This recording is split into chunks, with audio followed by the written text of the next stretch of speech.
Pada saat dia keluar dan dia berniat untuk mencarinya lagi, secara misterius kota itu pun menghilang dan tidak dapat ditemukan lagi. Hai semua, balik lagi bersama aku WL di Catatan Seram. Nah, di Catatan Seram kali ini aku akan bahas satu kota yang belakangan ini lagi banyak diperbincangkan di berbagai media sosial atau lagi viral. Satu kota yang dipercaya sebagai kota goib, namun di dalam kota ini memiliki teknologi yang canggih dan sampai sekarang tidak pernah terlihat pasti keberadaannya. Dan gak usah lama-lama lagi, ini dia kota Saranjana.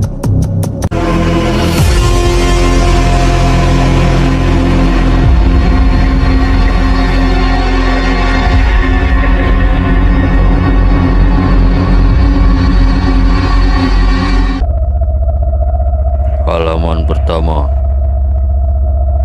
Apa itu Saranjana? Nah guys, di sini aku akan bacakan aja ya. Aku takut salah juga dalam penyebutan atau mendeskripsikannya. Jadi aku bacakan aja. Nah, Saranjana merupakan satu kota yang dipercaya sebagai kota goib yang dihuni oleh para jin, hantu, atau spesies yang berbeda dengan manusia pada umumnya. Konon tempat ini merupakan peradaban layaknya sebuah kota di masa depan. Teknologi yang canggih, mobil-mobil mewah, serta gedung pencakar langit menjadi sebuah tanda bahwa kota ini merupakan sebuah kota yang besar. Wow. Kota ini dipercaya terletak di Desa Oka-Oka, Kecamatan Pulau Laut, Kabupaten Kota Baru, Kalimantan Selatan.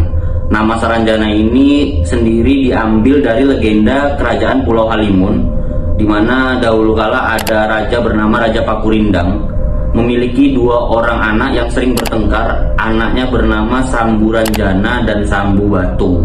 Nah, pada suatu ketika Raja Pakurindang ini ingin menyudahi konflik di antara keduanya, dan dibagilah wilayah dengan membagi wilayah kekuasaan untuk keduanya. Nah, di mana Sambu Batung menguasai alam manusia yang kemudian menjelma menjadi Gunung Sebatu. Sementara Samburanjana kemudian membangun suatu kota gaib yang dinamakan sekarang Kota Saranjana. Itu dia. Halaman kedua. Nah guys, terkait dengan Kota Saranjana, ini ada beberapa sejarah dan beberapa tokoh yang berhubungan dengan Kota Saranjana di masa lalu. Nah, yang pertama ada Salomon Muller pada tahun 1845. Salomon Muller adalah seorang anggota Dinas Kehutanan Hindia Belanda yang merupakan advance dalam keahliannya membuat peta. Pada tahun 1845, ia sedang meneliti flora dan fauna di Indonesia untuk sebuah peta yang berjudul Peta Wilayah Pesisir dan Pedalaman Borneo. Dia menaruh satu area dengan nama Tanjung Saranjana dan yang berbatasan dengan Pulau Kijang dan Pulau Karumputan. Sedangkan wilayah Saranjana itu sendiri tidak pernah terlihat keberadaannya hingga saat ini.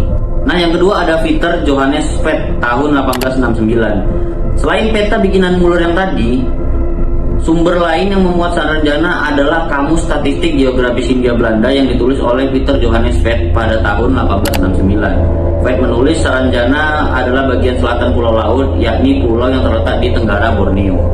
Nah, meskipun masih berada di Indonesia, Vedt mengatakan Saranjana ini punya benderanya sendiri dan punya mata uang rupiah yang berbeda dengan mata uang rupiah yang dipakai di Indonesia sekarang atau pada umumnya gitu. Agak lain ya, kayak duitnya beda nih, rupiahnya. Nah, yang ketiga ada Masyur.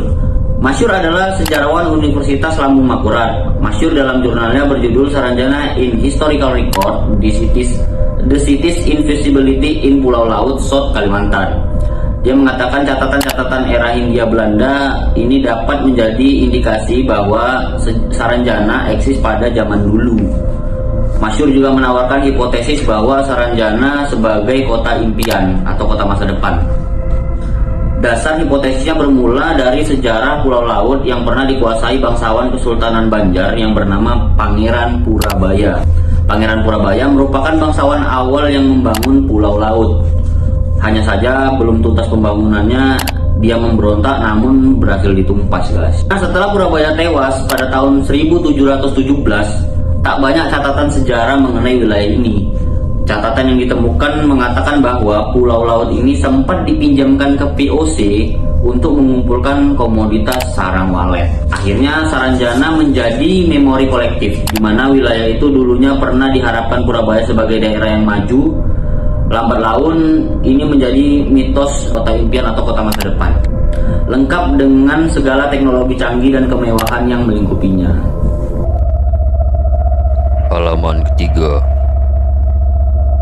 Nah guys, ngomong-ngomong soal kota Saranjana ini, ada juga beberapa kasus yang berhubungan dengan Saranjana ini yang melibatkan beberapa orang. Nah yang pertama, dulu ada seorang yang pernah tersesat di hutan. Tiba-tiba ia melihat sebuah kota besar nan megah, banyak bangunan besar, beberapa bangunan pun ada yang berlapiskan emas katanya, dan banyak juga mobil mewah di sana. Pada saat dia keluar dan dia berniat untuk mencarinya lagi, secara misterius kota itu pun menghilang dan tidak dapat ditemukan lagi. Nah yang kedua ini ada Puabela. Nah Puabela ini aku cukup tertarik sama cerita dia. Nah Puabela ini adalah seorang perangkat desa atau perangkat daerah di kecamatan Pulau Laut yang mengaku sebagai warga Saranjana karena dia memiliki KTP asli Saranjana guys. Nah ini foto KTP-nya. Gimana menurut kalian? Menurutnya warga Saranjana ini mirip sama manusia kayak kita nih, kayak manusia normal pada umumnya. Tapi yang membedakan orang-orang Saranjana sama kita itu, orang-orang sana itu nggak punya filtrum bibir atau garis di atas bibir. Nah ini garis ini nggak punya, kata si Puabela itu. Dan di sana dia juga mengatakan bahwa ada banyak suku yang tinggal di sana. Ada suku Bugis, suku Jawa, dan suku Banjar. Tapi mayoritas di sana adalah orang-orang dari suku Banjar guys. Nah menurutnya pintu masuk Saranjana ini ada di sebuah bebatuan di pinggir pantai yang dikelilingi pohon-pohon besar. Tapi ya kita nggak tahu itu benar atau enggak ya. Tapi aku cukup tertarik karena dia udah sempat nunjukin dan dia bilang itu memiliki KTP Saranjana guys. Gimana menurut kalian? Nah yang ketiga, ada seseorang yang pernah mewawancarai orang asli Saranjana melalui si Puabela. Nah orang ini mengatakan di Saranjana itu hampir sama dengan kehidupan manusia pada umumnya. Mereka sekolah, mereka kerja, dan mereka melakukan kegiatan-kegiatan sosial gak ubahnya manusia pada umumnya. Dan di sana juga memiliki akses internet guys. Nah ini, waduh, ini agak lain ini kayaknya nih.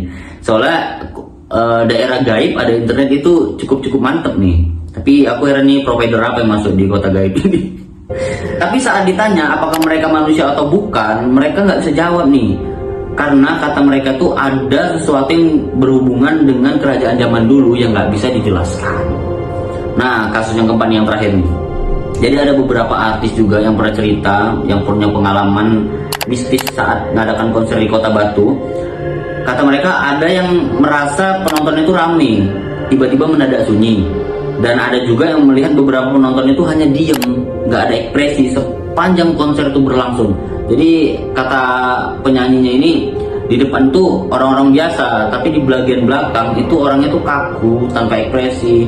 Sampai konser itu berlangsung, dia gak ngeri kan guys. Gak ubahnya kita ditonton di psikopat lagi konser, tapi diem aja nonton.